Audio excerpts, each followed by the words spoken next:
افغانستان میں آج نئی حکومت کا اعلان ہوگا۔ امارات اسلامی نے ٹویٹ میں کہا نماز جمعہ کے بعد نئی حکومت کا اعلان کیا جائے گا۔ تقریب کے لیے صدارتی محل میں تیاریاں جاری۔ امارات اسلامی افغانستان نے شیر محمد عباس ستانکزئی کو وزیر خارجہ مقرر کر دیا۔ غیر ملکی میڈیا کے مطابق توقع ہے سپریم لیڈر ہیبت اللہ اخندزادہ کے ماتحت گورننگ کونسل بنائی جائے گی۔ افغانستان کے حالات، نئی حکومت کی تشکیل، کابل سے ARY نیوز رکھے گا ناظرین کو ہر لمحہ باخبر۔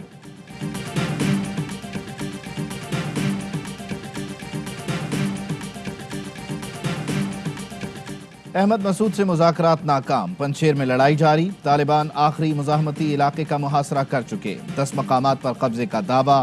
لڑائی میں 30 افراد ہلاک ہوئے۔ طالبان کا کہنا ہے اہم پہاڑی علاقوں کا کنٹرول حاصل کر لیا۔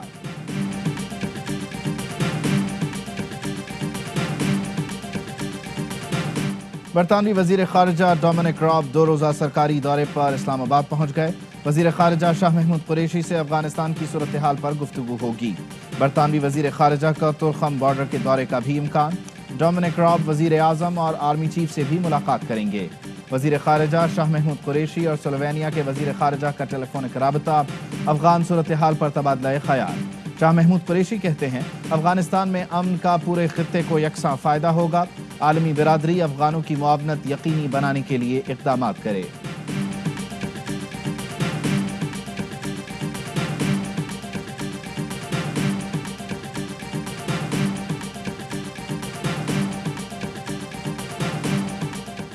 کشمیری مسلمانوں کے حق میں آواز بلند کرنے کا حق رکھتے ہیں۔ ترجمان طالبان سہیل شاہین کا کہنا ہے مسلمان ہونے کے ناطے حق ہے کہ کشمیر، بھارت یا کہیں اور بسنے والے مسلمانوں کے لیے آواز اٹھائیں۔ سہیل شاہین نے کہا طالبان مخالف پروپیگنڈا صرف بھارتی میڈیا پر کیا جا رہا ہے۔ حقانیوں کے خلاف پروپیگنڈا محض دعووں پر مبنی ہے۔ حقانی کوئی گروپ نہیں، امارت اسلامی کا حصہ ہیں۔ طالبان کا 1999 میں بھارتی طیارے کے اغوا میں کوئی کردار نہیں۔ ہائی جیکنگ کیس میں ہم نے مدد فراہم کی تھی۔ بھارت کو ہمارا شکر گزار ہونا چاہیے۔ مرتے دم تک پاکستانی سید علی گیلانی، تحریک آزادی کشمیر کے سالار، حریت کے علم بردار، بھارتی قبضے کے خلاف سیسا پلائی دیوار، 92 برس کی عمر میں انتقال کر گئے۔ سید علی گیلانی کا جسد خاکی سبز ہلالی پرچم میں لپیٹا گیا۔ 9 لاکھ بھارتی فوج سید گیلانی کی آواز دبا تو کیا، اس میں لرزش بھی نہ لا سکی۔ علی گیلانی ہزاروں کے مجمع میں پورے جوش اور طاقت سے نعرے لگاتے اور لگواتے تھے، ہم پاکستانی ہیں، پاکستان ہمارا ہے۔ سید علی گیلانی کا جذبہ حریت جوان تھا۔ قید و بند کی صحبتیں، قابض فوج کا ظلم بھی انہیں کلمہ حق کہنے سے نہ روک سکا۔ مودی سرکار بوڑھے شیر کے جنازے سے بھی خوفزدہ، بڑا اجتماع روکنے کے لیے مقبوضہ آبادی میں کرفیو لگا دیا، انٹرنیٹ سروس معطل۔ قابض فوجی میت والے گھر میں گھسے، اہل خانہ نے مزاحمت کی تو خواتین پر بھی تشدد کیا۔ بیٹے نسیم گیلانی نے بتایا بھارتی فوجی والد کی میت چھین کر لے گئے، جنازے میں شرکت کی اجازت بھی نہ دی۔ سری نگر کے شہداء قبرستان کے بجائے حیدر پورہ میں تدفین ہوئی، صحافیوں کو بھی کوریج کی اجازت نہ ملی۔ پاکستان کی بھارتی فورسز کی جانب سے علی گیلانی کا جسد خاکی قبضے میں لینے کی مذمت۔ ترجمان دفتر خارجہ کہتے ہیں عالمی برادری غیر انسانی رویے پر بھارت کا احتساب کرے۔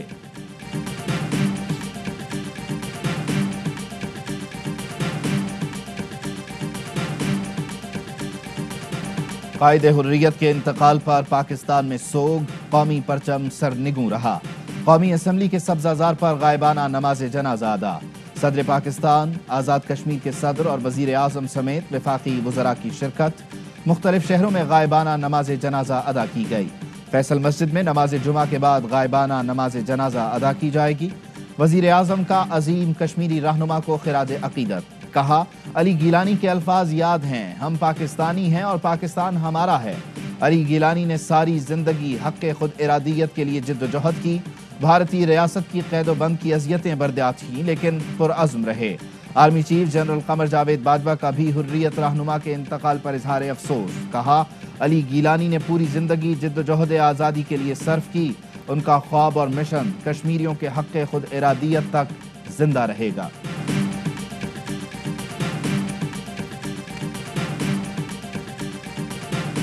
وہ جو کہتے تھے ہم سڑکیں بنا رہے ہیں اور ساری سڑکوں کے اوپر ووٹس لیتے تھے، اس کے مقابلے میں جو اب کیا جا رہا ہے یہ ویسے فواد چودھری آپ کو یہ پروجیکٹ زیادہ کرنا چاہیے، کوئی کسی کو پتہ نہیں ہے کہ 3 گنا زیادہ ان سے اب تک سڑکیں بنا چکے ہیں، اور انشاءاللہ ان سے سستی بھی، کیونکہ وہ سڑکوں کی کمیشن وہ لنڈن میں فلیٹس نہیں لیے جائیں گے ان سے۔ گزشتہ دور کی موٹر ویز سے ملک کو زیادہ فائدہ نہیں ہوا۔ وزیر اعظم کہتے ہیں ہماری موٹر ویز سے سیاحت کو ترقی ملے گی، ڈالر آئیں گے، سستی سڑکیں بنائیں کیونکہ لندن میں فلیٹ نہیں بنانا تھے۔ سیالکوٹ کھاریاں موٹر وے کا سنگ بنیاد رکھنے کی تقریب سے خطاب نے کہا ہماری موٹر ویز بننے سے سیاحت کو ترقی ملے گی۔ سوات موٹر وے نے سیاحت کے لیے دروازے کھول دیے، عید کے دنوں میں 47 لاکھ گاڑیاں وہاں گئیں۔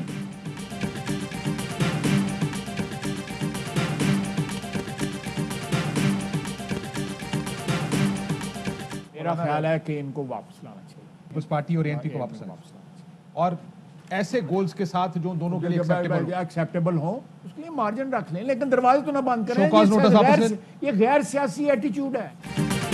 پیپلز پارٹی اور ANP کو PDM میں واپس لانا چاہیے۔ خواجہ آصف نے آصف علی زرداری اور اسفندیار ولی خان کے پاس جا کر بات کرنے کی پیشکش بھی کر دی۔ پروگرام آف دی ریکارڈ میں گفتگو کرتے ہوئے کہا اب استعفوں کا وقت گزر گیا، PDM میں بیٹھ کر فیصلہ کر لیں، حکومت گرانی ہے یا الیکشن کا انتظار کرنا ہے۔ PP اگر اسٹیبلشمنٹ سے ڈیل کر لیتی ہے تو ہمیں دکھ ہوگا۔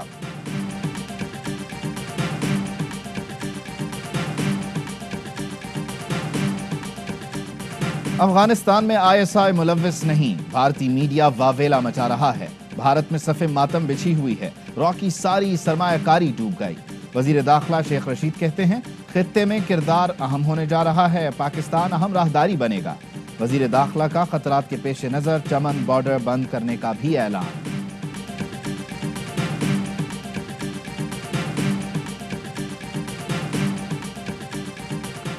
پاکستان کے خلاف ٹویٹر ٹرینڈ چلائے گئے، سازشوں پر آنکھیں بند نہیں کر سکتے۔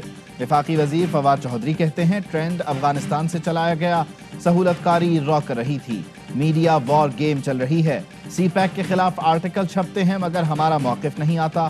میڈیا ڈیولپمنٹ اتھارٹی کا فریم ورک تیار کیا اور متعلقہ تنظیموں سے کمنٹس مانگے۔ وزیر اعظم چاہتے ہیں اتفاق رائے سے آگے بڑھیں، میڈیا ورکرز کے حقوق اور جھوٹی خبروں پر کوئی سمجھوتا نہیں کیا جا سکتا۔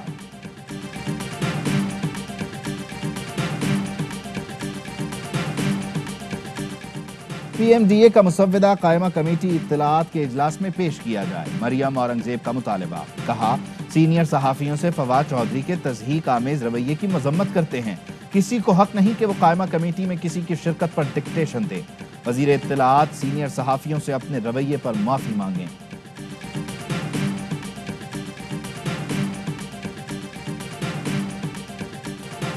کراچی کی سڑکوں پر اسٹریٹ کرمنلز کا راج، سرجانی پولیس مقابلے کی ویڈیو سامنے آ گئی۔ پولیس اہلکار نے ڈاکو کے نہ رکنے پر ٹانگ پر گولی ماری، فوٹیج میں زخمی ڈاکو فرحان کو سرنڈر کرتے دیکھا جا سکتا ہے۔ ماڈل کالونی میں ڈاکو نے موبائل فون چھیننے کے دوران مزاحمت پر مزدور کو گولی مار دی، زخمی مزدور حسن ہسپتال میں دم توڑ گیا۔ گلشن حدید میں بینک سے رقم لے کر نکلنے والا شہری لٹ گیا، شو روم کا مالک بینک سے 13 لاکھ روپے لے کر نکلا تھا۔ میٹروول میں بینک سے رقم نکلوانے والے شہری سے ڈاکوؤں کی چھینا جھپٹی، 4 مسلح افراد نقد رقم اور موبائل فون چھین کر فرار۔